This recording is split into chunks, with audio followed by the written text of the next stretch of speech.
Rayalaseema lift ఇరిగేషన్పై Telangana ముఖ్యమంత్రి రేవంత్ రెడ్డి కూటమి ప్రభుత్వానికి చంద్రబాబుకు వ్యతిరేకంగా అసెంబ్లీ సాక్షిగా చేసిన వ్యాఖ్యలను తక్షణమే వెనక్కి తీసుకోవాలని మడకశిర ఎమ్మెల్యే టీటీడీ పాలకమండలి సభ్యులు శ్రీ సత్యసాయి జిల్లా టీడీపీ అధ్యక్షుడు ఎంఎస్ రాజు డిమాండ్ చేశారు.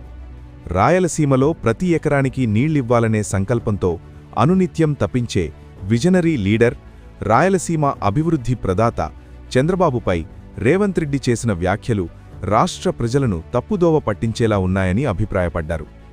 రాయలసీమ లిఫ్ట్ ఇరిగేషన్ పనులు ఆగిపోవడానికి కారణం జగన్ రెడ్డేనని స్పష్టం చేశారు. ఆయన అధికారంలో ఉండగా ఈ లిఫ్ట్ ఇరిగేషన్ నిర్మాణానికి అవసరమైన అనుమతులను తీసుకోలేదు.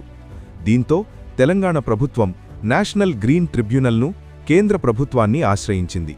ఈ కేసులను విచారించిన ఎన్జీటీ ప్రాజెక్టు పనులను నిలిపివేసింది. ఈ విషయాన్ని రేవంత్ రెడ్డి తన రాజకీయ స్వలాభం కోసం, తన గొప్పతనాన్ని చెప్పుకోవడం కోసం చేసిన ప్రయత్నం పూర్తిగా చంద్రబాబు ప్రతిష్టను దెబ్బతీసేలా ఉన్నాయన్నారు.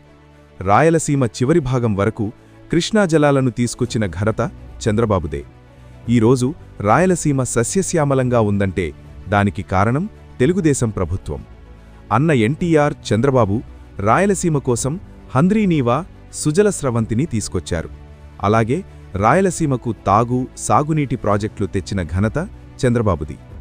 జగన్మోహన్ రెడ్డి తన 5 ఏళ్ల పాలనలో రాయలసీమ నీటి ప్రాజెక్టులకు చేసింది శూన్యం. రాయలసీమ ద్రోహిగా, చరిత్రహీనుడిగా మిగిలిపోతాడు. రాయలసీమ లిఫ్ట్ ఇరిగేషన్ ప్రాజెక్టు ఆయన వల్లే ఆగిపోయిందని తెలిసినా కప్పిపుచ్చుకునేందుకు దురుద్దేశంతో సాక్షి మీడియాలో చంద్రబాబు కూటమి ప్రభుత్వంపై విషప్రచారం చేయడాన్ని ఖండించారు. తెలంగాణ ముఖ్యమంత్రి రేవంత్ రెడ్డి వాస్తవాలు తెలుసుకుని తన వ్యాఖ్యలను ఉపసంహరించుకోవాలని డిమాండ్ చేశారు.